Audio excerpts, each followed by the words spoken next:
नमस्ते and welcome to this exciting episode of Satology debunking mythology. Satology के इस episode में आपका बहुत बहुत स्वागत है। C295 medium range logistical plane सबसे पहले स्पेन की कंपनी कासा ने डेवलप किया था। अब टाटा एडवांस सिस्टम्स इसको डेवलप करते हैं और भारत में बनता है पूरा का पूरा। इसके बहुत सारे वेरिएंट्स भी हैं। कुछ वेरिएंट्स लॉजिस्टिक्स के लिए यूज़ किए जाते हैं। ये मीडियम ट्रांसपोर्ट के लिए किसी भी शॉर्ट ट्रिप से उतर सकता है। वेरी सक्सेसफुल ट्रैक रिकॉर्ड और कम्प्लीटली इलेक्ट्रॉनिक इसका कंट्रोल सिस्टम है। ग्लास पैनल्स हैं, so easy for the pilots to land. मतलब कि AN32 एवरो 748 जो भी भारत यूज़ करता है उससे काफ़ी ज़्यादा एडवांस्ड है। और इसको भारत ने 16 प्लेन्स जो खरीदे थे स्पेन से, they were delivered before time, before 2 months of the final delivery. 16 planes already भारतीय फोर्स के पास में आगरा में बेस्ड हैं और भी बाकी जगह रखे होंगे उन्हें, पर ट्रांसपोर्टेशन फ्लीट के साथ हैं। और प्लस 50 जो 48 जो 40 अलग बनने वाले हैं, 56 का कॉन्ट्रैक्ट था, वो टाटा इंडिया में बनाएगा। ओनली कैच है कि इंजन्स जो है वो फिर भी फॉरेन से आएंगे, बट ये ट्रांसपोर्ट प्लेन है तो इंजन्स ऑलरेडी एडवांस में रखे जाएंगे। So the slowly it will become almost engines भी भारत में बनाने का प्लान है, तो it will become a 100% Indian product. Plus 16 जो है नेवल जो रिकनेंस के लिए और naval other operation military operations के लिए ऑन द नेवल साइड उसको भी किया गया है। तो we are looking at almost like 72 planes इस कैटेगरी में।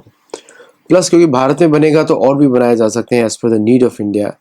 मतलब कि ये जो स्ट्रेटेजिक जो हमारे जो fast action quick reaction forces होती हैं, कमांडोज या para SF and all these organisations, उसके लिए भी इसको यूज़ किया जाएगा। प्लस डोमेस्टिक अदर एजेंसीज उसके लिए भी शायद इसको यूज़ किया जाए और एडिशनल इसको बनाया जाए।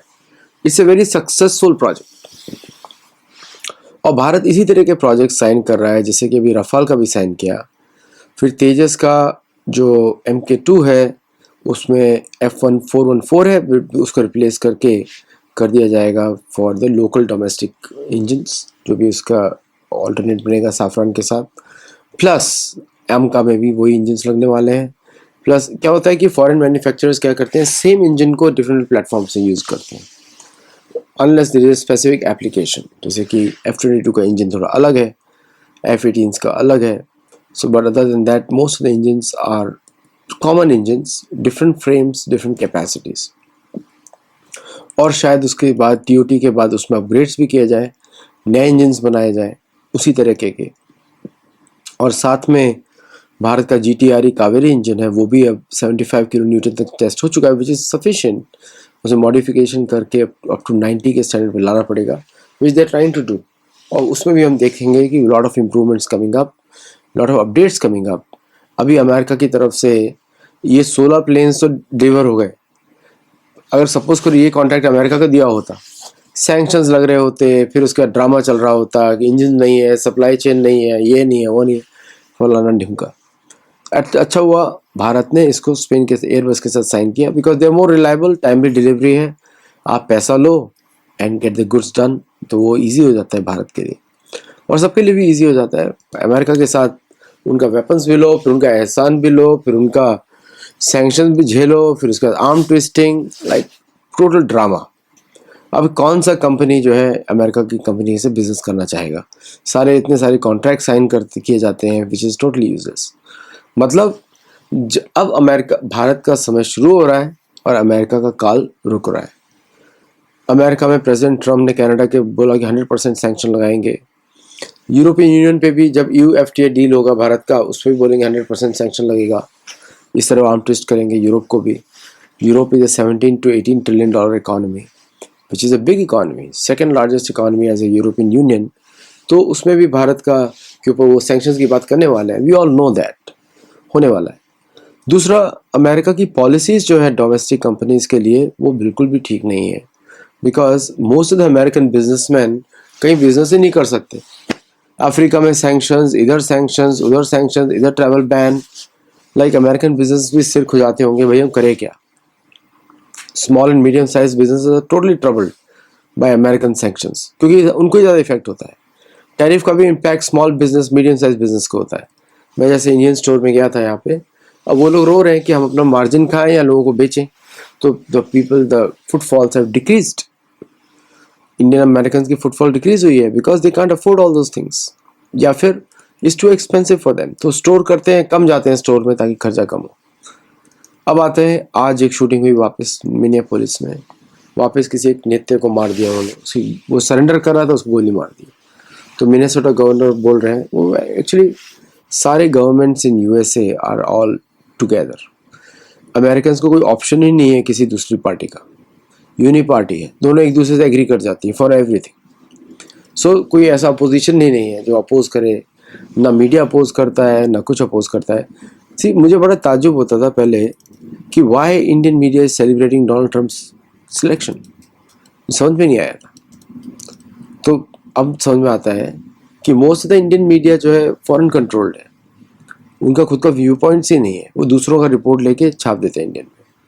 Very few honest reporters are there like Arnab and other people, बाकी तो सब खो जाते हैं। They all, I am talking mainstream media, not social media. Social media पे तो बहुत अच्छे डिस्कशंस होते हैं and there people are very honest and frank also, but बाकी जगह तो it's not there. Mainstream में तो ऐसा कुछ है ही नहीं। चलिए, अब अमेरिका की जो अब ईरान के ऊपर करने जा रहा है, 2 एयरक्राफ्ट कैरियर हैं इस समय। As the news is coming in, they have completely blanked out the Iranian space. GPS spoofing चल रहा है और Iranians are used to it, तो ईरानियंस काउंटर मेजर ले रहे होंगे। और ऐसा लगता है कि कुछ सीरियस एक्शन ट्रम्प शुरू कर दें। Maybe it's just a positioning, लेकिन positioning is extremely aggressive, very close, this close to attack. तो we will see what happens there, क्योंकि मुझे लग रहा है कि पोजिशनिंग है, because they don't will not want to mess. Iran इस समय पूरी तरह प्रिपेयर्ड है, उसने पूरी मिलिट्री स्ट्रेटजीज बना ली होंगी for the upcoming flotilla of USS Abraham Lincoln, बाकी प्लेन्स, बाकी जो उनके एयरक्राफ्ट कैरियर के एसोसिएट्स हैं। तो पूरा जो उनका जो फ्लीट है वो आया है Abraham Lincoln from South China Sea to here. तो वहाँ पे उन्होंने एक तरीके से खुली छूट दे दी है ताइवान के ऊपर आक्रमण करने की। और तो China can think of openly attacking Taiwan now, उनके लिए ग्रीन फील्ड दे दिया उन्होंने। जापान ने पार्लियामेंट डिसॉल्व कर दी है, शायद जापान इसी का एक्टिविटी का वेट कर रहे हैं। जापानीज हैव विड्रॉन, जापानीज ने इलेक्शन अनाउंस किए हैं फरवरी में। वो आपको मालूम है क्यों किए हैं, ताकि नया लीडर आए, वो डिसीजन ले फॉर डीडॉलराइजेशन और कमिंग आउट और abandoning American treasuries, या फिर increasing the rates so that no Japanese can invest in American treasuries। और आपको भारत का न्यूज़ तो मिल ही गया है कि Bharat has offloaded more than up to less than $200 billion रह गया है अमेरिकन डॉलर टर्म्स में। जो भारत का एक्सटर्नल ट्रेजरी है वो डॉलर टर्म्स से सिर्फ $180 billion रह गया, so which is very small amount which can sustain some imports, some exports, but literally Bharat is out। Bharat ने भी अपना गोल्ड स्टैंडर्ड बना लिया है, बाकी सब every other country has done it। Plus Bharat has brought back 274 tons of gold from abroad, from Bank of England। किसी को पता नहीं कब बैंक ऑफ इंग्लैंड कोलैप्स कर जाए। अमेरिका के पास तो गोल्ड है नहीं, कनाडा के पास तो गोल्ड है नहीं, सो वी डोंट नो। दूसरा, प्रेसिडेंट ट्रम्प ने अभी अनाउंस किया कि उन्होंने they are going to take a very positive review of India US relations। Scott Bessent ने किया, बट स्कॉट बेसेंट उनका तो they will drop down all the tariffs from India to 0। देखते हैं वो डिसीजन होता है कि नहीं होता है। अगर टैरिफ 0 नहीं हुआ तो कंटिन्यू, बट ट्रेड डील तो मुझे लगता नहीं जल्दी में भारत साइन करेगा, because of the way Americans have spoken on it. Seriousness नहीं दिखती उनको वहाँ पे, उनको लगता है जिद है, क्यों नहीं कर रहे हैं, मतलब कि they will not offer any objectives कि क्यों, कैसा होना चाहिए, क्या नहीं होना चाहिए। So that is going to take some time. और डिफेंस डील कावेरी इंजन का या फिर F404 का, that is a major concern between India and USA। Last point, Bharat जब AI का सुपर फैक्ट्री बनने वाला है, तो वी शुड नॉट मेक, मतलब सेम मिस्टेक नहीं करें जैसे हम बन गए थे रिसोर्स प्रोवाइडर। अभी तक भारतीय पॉलिटिशियंस ने भारत को बेचा है कि we are the resource provider, हम लोग रिसोर्सेज देते हैं, मैन पावर देते हैं. We should not sell like that. Bharat ऐसे नहीं बेचना चाहिए. We should only promote products made in India to abroad, और उस पर हमारा ज़्यादा फोकस होना चाहिए, नॉट इन सर्विसेज. सर्विसेज भी करें, प्रोडक्ट्स पर ज़्यादा फोकस होना चाहिए. Product should be the source of pride. नहीं तो ये लोग भारत को मैक्सिको बना देंगे.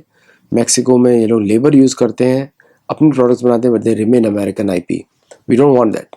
We want to have Indian IP with the Indian know how and the Indian products. तो Zoho is a great example in software space.